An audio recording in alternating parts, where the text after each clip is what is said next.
at Uyesatainment TV, your #1 birthday arena.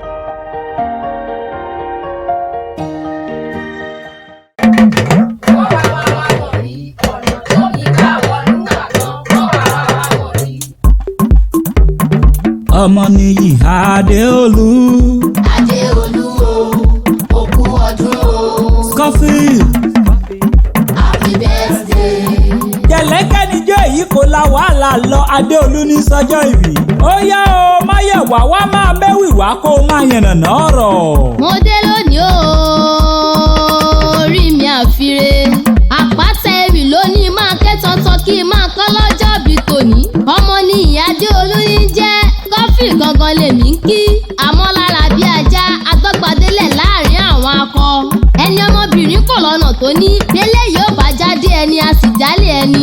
Ó yá o, ọlọ́jọ́ bí òní ó járe lé bàbá tó bí ọlọ́mọ. Ọmọ ni ìyá Adéolú. Ó gbéra ńlẹ̀ òdìdí ó járe lé bàbá tó bí ọlọ́mọ. Ọmọ bá láyè wọ́n ń dádí ẹ̀kún wẹ́jíwẹ́jí. Ìwọ lọmọ rìn mọ́gbọ́n. Ọmọ amúdàmọ́tì ni wọ́n ń lé bàbá tó bí ọlọ́mọ. Ọmọ ògbìnrin jókòó tẹrù ẹlẹ́rù. Ǹlẹ́ o, ilé bàbá rẹ̀ ni wọ́n ti mú ẹgbẹ̀rún ṣùgùdù ṣòro. Ó mẹ́kọ̀ọ́ dídẹrẹ́ ó fi ṣòro. Èmi ò mọ̀ pé ẹgbẹ̀rún ṣùgùdù rẹ̀ fi ń ṣòro. Mi ò bá radìyẹ rere ilé bàbá tó bí ọlọ́mọ.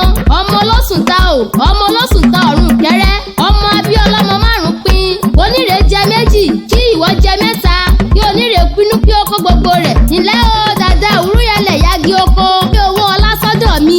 Mo ti ṣọdún èyí náà, owó ṣe mí. Ọdọọdún là ń rórógbó, ọdọọdún là ń ráùsà. Ọdún òní yọ kí pèrègùn má yọ. Ọdún òní yọ kó má rọmọ bì lórí àtẹ. O ti ṣọdún èyí náà. Ẹni tó bá wá ní òní ṣọdún mi. Ìran bàbá olúwẹ̀lẹ̀ òní délé bá. Scofield, àṣeyí ṣàmọ́dún, àṣàmọ́dún ṣẹ̀mí. Àgbẹ̀ṣetán agbérelé.